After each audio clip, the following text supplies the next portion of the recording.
Hello students, welcome to our YouTube channel Brain Booster Classes. আজি আমাৰ video তোমালোক class 8 ৰ শংকৰদেৱ বিদ্যানিকেতনৰ চেপ্টাৰ 2 ৰ 8 নম্বৰ কোৱেশ্চনটো কৰাম। ইয়াৰ আগত আমি 7 নম্বৰ কৰা আইছো, আগৰ ভিডিওত আজি কৰাম আমি 8 নম্বৰ। তেন্তে বলা আজি ভিডিওলৈ আগবাঢ়ো।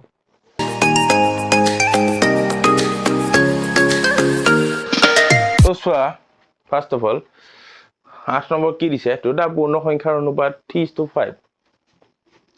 3:5 আৰু সিহঁতৰ সমষ্টি মানে কি কৈছিলো? যোগফল 160।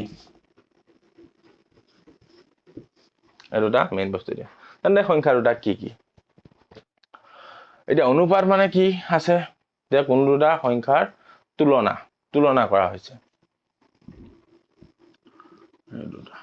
অনুপাত ধৰো পূৰ্ণ সংখ্যা দুটা x 1 2 এলা পইব হল x ধৰিলো। এটা প্ৰশ্নমতে আমাক কি কৈছে? প্ৰশ্নত চোৱা তলত প্ৰশ্নমতে কৈছে যে সিহঁতৰ অনুপাতটো 3:5। মানে এটা সংখ্যা যদি 3 গুণ হয়, আনটো সংখ্যা তাতকৈ বেছি কে গুণ? 5 গুণ। গম পাইছা? এটো বুজায় অনুপাতটো আমি সংখ্যাটোৰ লগত পূৰণ কৰিলে যিটো আমাক আসল সংখ্যা উলিয়াব লাগিব, সেই সংখ্যাটো আমি পামগৈ। এটা আমি সংখ্যাটো ধৰিলো x, কিন্তু প্ৰশ্নত কি কৈছে? প্ৰশ্নমতেহে আমিতো x এ ধৰিছো, কিন্তু প্ৰশ্ন কৈছে যে যিটো সংখ্যা তোমালোকে ধৰিবা হেতু এটাতকৈ এটা যদি সংখ্যাটো 3 গুণ হয়, আনটো সংখ্যা 5 গুণ। এটা কিমান? 3 গুণ, কিন্তু ইটোতকৈ সিটো আৰু কিমান দুগুণ বেছি, মানে 5 গুণ। দুটা সংখ্যা, এটা 3 গুণীয়া, এটা 5 গুণ বেছি। আৰু অনুপাত মতে আমি এটা পূৰণ কৰি লম। প্ৰশ্ন মতে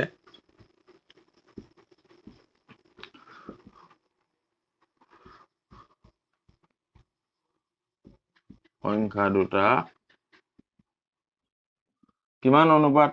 3x আৰু আনটো 5x। হয়, আমি এনে x ধৰিছিলো, কিন্তু প্ৰশ্নত কি কৈছে? যে এটা হল 3 গুণ আৰু এটা হল 5 গুণ বেছি হল। এটো আমি প্ৰশ্নমতে পাতি ললো। আকৌ প্ৰশ্নমতে কি কৈছে? এটা আমি মেইন প্ৰশ্নটো কৰিম। এখন দুটাৰ সমষ্টি কৈছে। সমষ্টি কিমান? যোগফল সংখ্যা দুটা কিমান কৈছে? 160। এতিয়া পাতি দিয়া প্ৰশ্নমতে 3x + 5x কিমান? 160। 3x আৰু 5x, 5টা x আৰু 3টা x কিমান হ'ব? 8টা x 160। এতিয়া 8x x টো আমি ৰাখি দিম এপিনে, এই 8টো সিপিনে পূৰণ হৈ আছে, সিপিনে গলে হৰণ তলত লাগি যাব। x ইকুৱেল কিমান?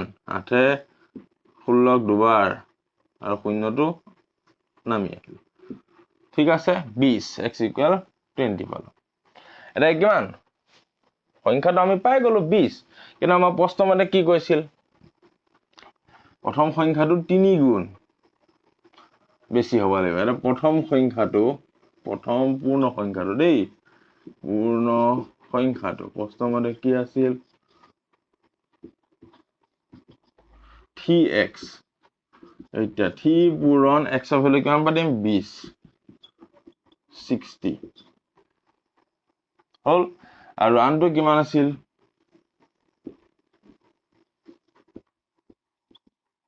5x।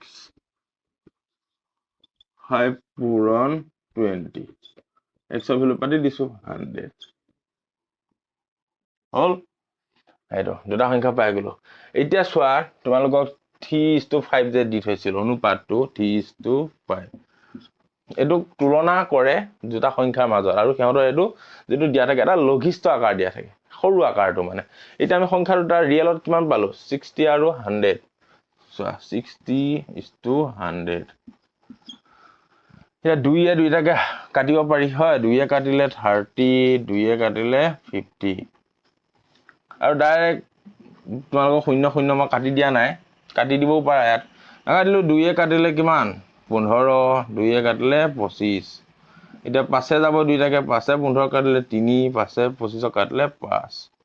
কি ওলাল গৈ 3:5 মানে ইহঁতৰ তুলনা কৰি থৈছে সেইকাৰণে আমি এই বাকীখিনি x বুলি ধৰি লৈছিলো হল বাকীখিনি x বুলি ধৰি এটো লগ পূৰণ কৰি দিছো লাষ্টত আমি গৈ এটো ওপৰটো পাই গৈছে এটো একা ওপৰটো নহয় এইখিনিলে আমি x বুলি ধৰি এটো কৰিলো সেইকাৰণে সংখ্যাটো যিটো ধৰিম তাতকৈ ইমান 3 গুণ বেছি এটো 5 গুণ বেছি বুলি কৰিছিল হ'ব এটো প্ৰশ্ন দিয়া তেন্তে লিখিবা ধুনিয়াকৈ সংখ্যাটা ওলাই গল 60 আৰু 100 আৰু প্ৰশ্ন মতে কিমান সমষ্টি 160 100 আৰু 60 যোগ কৰিলে 160 ওকে থ্যাংক ইউ সো মাচ ভালকে চাই লবা গটেটো আজিলে ইমানতে ৰাখি দিছো এটো তোমালোকৰ 8 নম্বৰ ওকে তেন্তে নেক্সট ভিডিঅ'ত লগ পাম তাত আমি কৰিম 9 নম্বৰ তেতিয়ালৈ থ্যাংক ইউ সো মাচ